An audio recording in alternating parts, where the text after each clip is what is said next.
So Vito Genovese hears about him, pulls him aside, takes a liking to him, pulls him in, gets him to start boxing at the age of 16. Oh, he got him boxing. Yeah. Well, how far does his hand reach? And they said, you have no idea how far. And just let it be.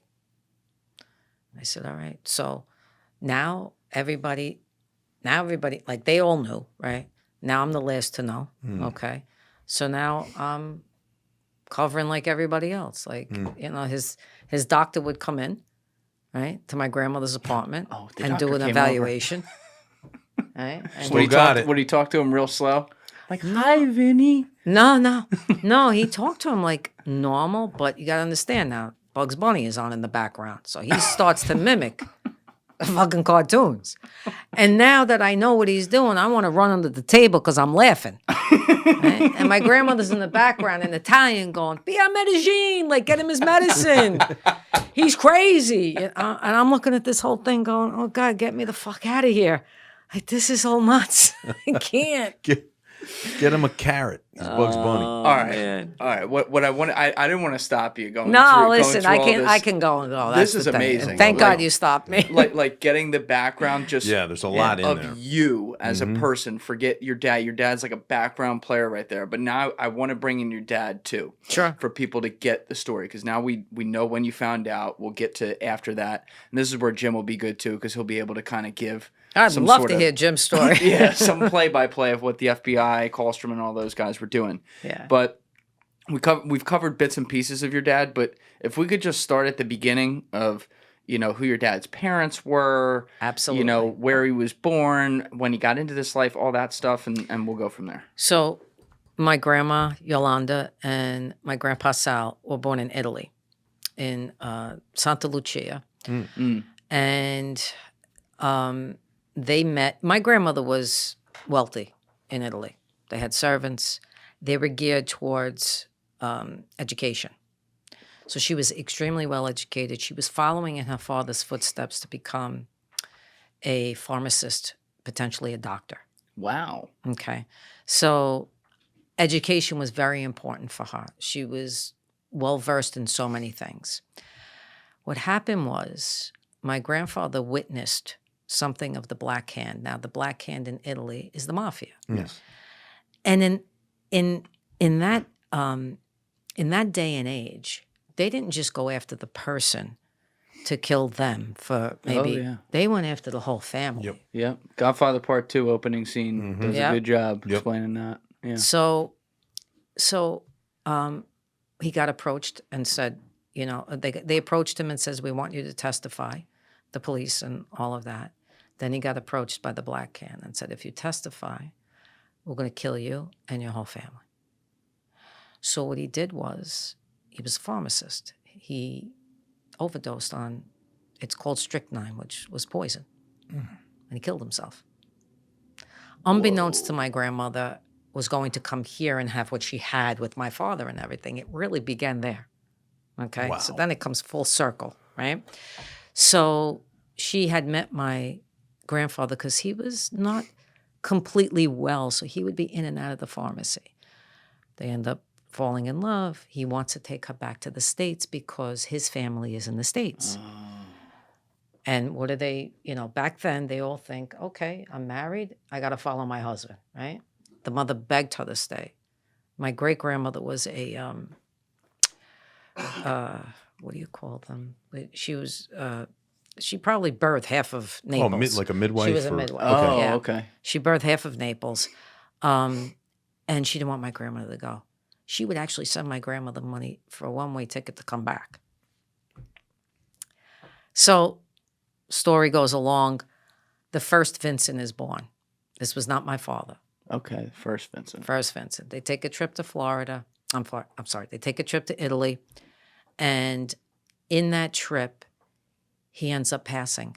So he pulls a pot of boiling hot water on top of himself. God. They can't save him. He passes. My grandmother gets blamed for my grandfather, which was horrible. They come back to the United States. She gets pregnant again. Now it's my father. So this is Vincent number 2. And he had an older brother, Mario, too, right? Mario, yep. Okay. Yep. Wow. So it was Mario. Now I can't remember the lineup, but yes. Can we Google that, Alessi? Mario and Vincent, just so we have it. But Yeah. okay, so there was a Vincent before. and There he was a passed. Vincent before. Wow. Yeah. So he grows up. At the age of 14, he's already running little crap things. And, by the time he reached 15, 16, he starts to become a little bit known in the neighborhood as a good kid. We're poor. Like, my grandfather was a jeweler, my grandmother a seamstress. They were working people, right? So Vito Genovese hears about him, pulls him aside, takes a liking to him, pulls him in, gets him to start boxing at the age of 16. Oh, he got him boxing. Yeah. He was able to get, because you weren't allowed to box at the age of 16. He got him into boxing. Even back then, they had rules like that. Yeah. Wow. So, and he loved it. My father loved to box. And for people out there, Vito Genovese was effectively the boss of all bosses Yes. at the time. Yes. Yeah. But crazy. Coming up on I remember. being the boss of all bosses. Yeah. Well, he would have gotten your dad boxing in what, the early 40s, something like that? He was 16 and he was born in 28. Yeah, so like 40. So Vito's, Yeah. Lucky had just been pinched. Lucky's being transported to Italy in 46. So Vito, Vito's in charge of that family. Mm-hmm. Yeah. Wow. So, yeah. So, Vito loves him, takes a liking to him, all of that. Eventually starts to be his driver. Right? By the way, he drove terrible. I drove with him once. I almost had a heart attack. So never again. Never got a license. It's not like he knew how to fucking drive. You know what I mean?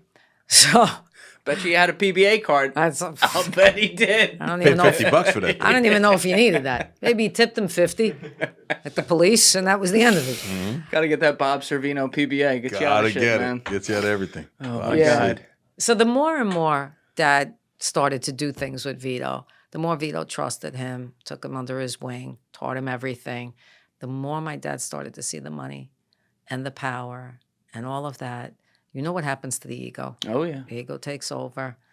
Before you knew it, him and Vito were in jail together at one point, and he groomed him enough so that when my dad came out of jail, he was working his way. Well, there was something big before that, though, too, right? Because he went into jail with Vito in 59, I want to say. 59, I believe. Yeah. Right. But 57... Oh, that was for Costello. Yeah, how did he get put on? And can you explain what that was? Like, how did he even? Do you know how he got put on that? Was that just because he was Vito's driver? He's like, oh, you're gonna do this. That was my dad trusting him enough and wanting to move him up. So he had to do something like that in order to get to there and then be made. So they wanted at the time Frank Costello.